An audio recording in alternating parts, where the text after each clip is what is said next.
السلام عليكم ورحمة الله وبركاته. ازيكم يا أصحابي؟ عاملين ايه؟ يا رب تكونوا بخير. معانا النهاردة حدوتة جديدة. ما تنسوش تضغطوا لايك ويلا بينا على الحدوتة. كان يا مكان يا سادة يا كرام، ما يحلى الكلام إلا بذكر النبي عليه الصلاة والسلام. كان في ولد اسمه رامي.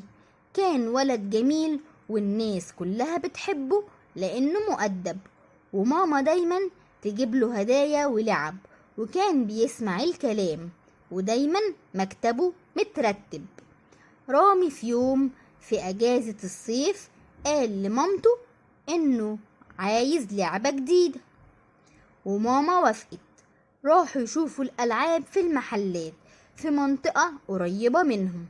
وبعد ما رامي ومامته دوروا في كل مكان ولفوا على كل محلات الألعاب، أخيرا لقوا لعبة عجبت رامي، وهي طيارة بالريموت.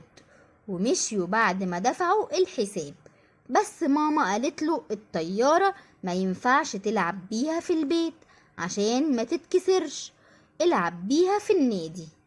رامي سمع كلام ماما كالعادة، ولما راح هو ومامته وباباه النادي طلع لعبته من الشنطة الرمادي، وبدأ رامي يلعب باللعبة بتاعته ويطيرها في الهواء يمين وشمال وفي كل مكان.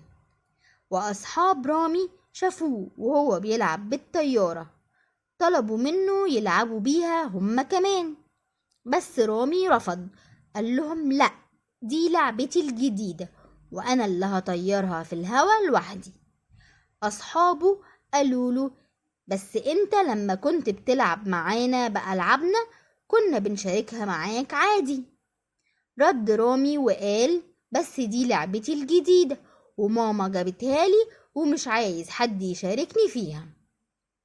أصحاب رامي زعلوا منه جدا وبعدوا عنه وسابوه يلعب بلعبته اللي ما بيلعبش غير بيها.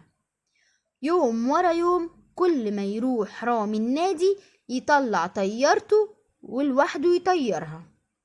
وفي يوم حس انه خلاص زهق من الطيارة ونفسه يلعب بلعبة غيرها.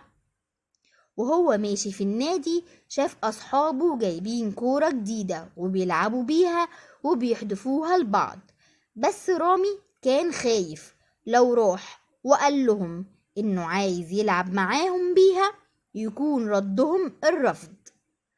راح رامي وحكى لمامته كل اللي حصل بالتفصيل والحكاية كلها من البداية. ماما قالت له إنه غلطان والمفروض كنت تشارك لعبتك مع أصحابك من البداية، وقالت له إنه لازم يروح ويعتذر لأصحابه ويطلب منهم يسامحوه ويخلوه يلعب معاهم من تاني. وفعلا راح لهم وقال لهم أنا آسف لأني ما شاركتش معاكم لعبتي وإن ده كان تصرف أناني. أصحاب رامي سامحوه وقالوا له إحنا كلنا بنشارك لعبنا مع بعض وعايزينك ترجع تلعب معانا. وكل واحد فيهم خد الطيارة يلعب بيها شوية، ولما خلصوا اتفقوا بكرة يلعبوا مع بعض تاني سوا. وتاني يوم أصحابه جابوا الكورة معاهم وحدفوها لبعض ولعبوا بيها كلهم. رامي كان مبسوط عشان هو وأصحابه شاركوا الفرحة واللعب مع بعض، وعرف رامي إن المشاركة شيء جميل وإنها بتقربه لأصحابه وبتقوي علاقتهم، وإن الأنانية دي صفة مش لطيفة، ووعد أصحابه ما يكونش أناني تاني ولا يضايقهم. وتوتة توتة خلصت الحدوتة، حلوة بقى ولا ملتوتة؟ لو عجبتكم الحدوتة اضغطوا اللايك الجميل، وما تنسوش يا أصحابي تعملولي فولو واستنوني في حدوتة جديدة كل يوم، وكمان هستنى رأيكم في الكومنتات. تصبحوا على خير.